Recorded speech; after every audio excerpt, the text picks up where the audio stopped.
whenever we move out to the field, I find that there is a vast need. Children are there, you look at them, they really touch your heart, and you feel you need to do something for them. As we go along villages finding the orphans that will be our initial children for our orphanage, we have come across much suffering. One boy fell out of a mango tree. He's 6 years old. He was watching some cows and he broke his hand. They took him to the best medical attention that they have here, but they did not set his hand correctly.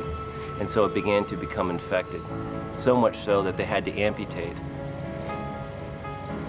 But as they amputated the boy's hand, even that did not go well. And so when we came across him, we could tell that there was a great significant infection.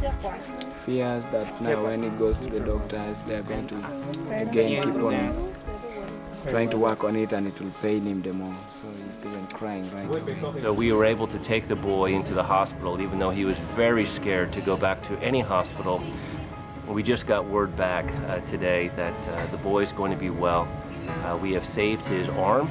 He is going to be treated with antibiotics and until the infection heals, and then he will be given a prosthetic for his hand, so he'll be able to pick up things and continue to work and hopefully have hope for his life.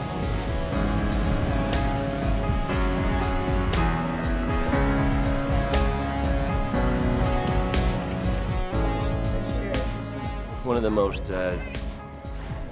heart checks for me was there was a 2.5-year-old girl who was only being cared for by a few older brothers. And she just woke up, so she's really sleepy. How old is she? She's almost 3? She's 3 now. She's 3 now. Both parents had passed away with AIDS. And so we went there, even though she was younger than the children that we had anticipated on bringing in. We went to bring her with us. And when we arrived, we learned that she had already contracted AIDS, perhaps from her mother breastfeeding. And this was so disheartening and so much suffering here in Uganda. You just don't know what it does to your heart when you see a 2.5-year-old child dying of AIDS already.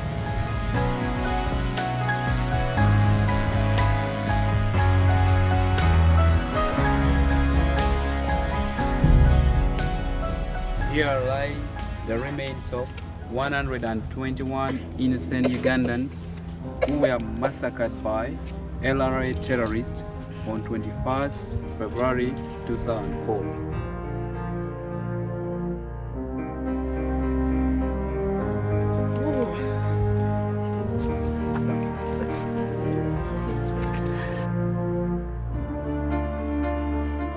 So we need to do something to stop this. Put these children back in school. Give them the necessity they need to survive. Make them know they can live without stealing, without killing someone. I think we need to rehabilitate them.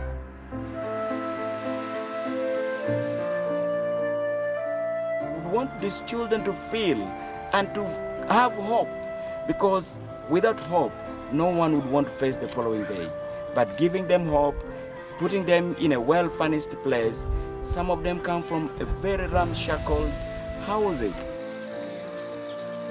By so picking up these children and putting them together and showing them love and living together with them, it's quite promising that it will give us to have children who are going to be useful in the country and the world, because by showing them love, they will grow to love others. By showing them caring, they will also be able to care for others.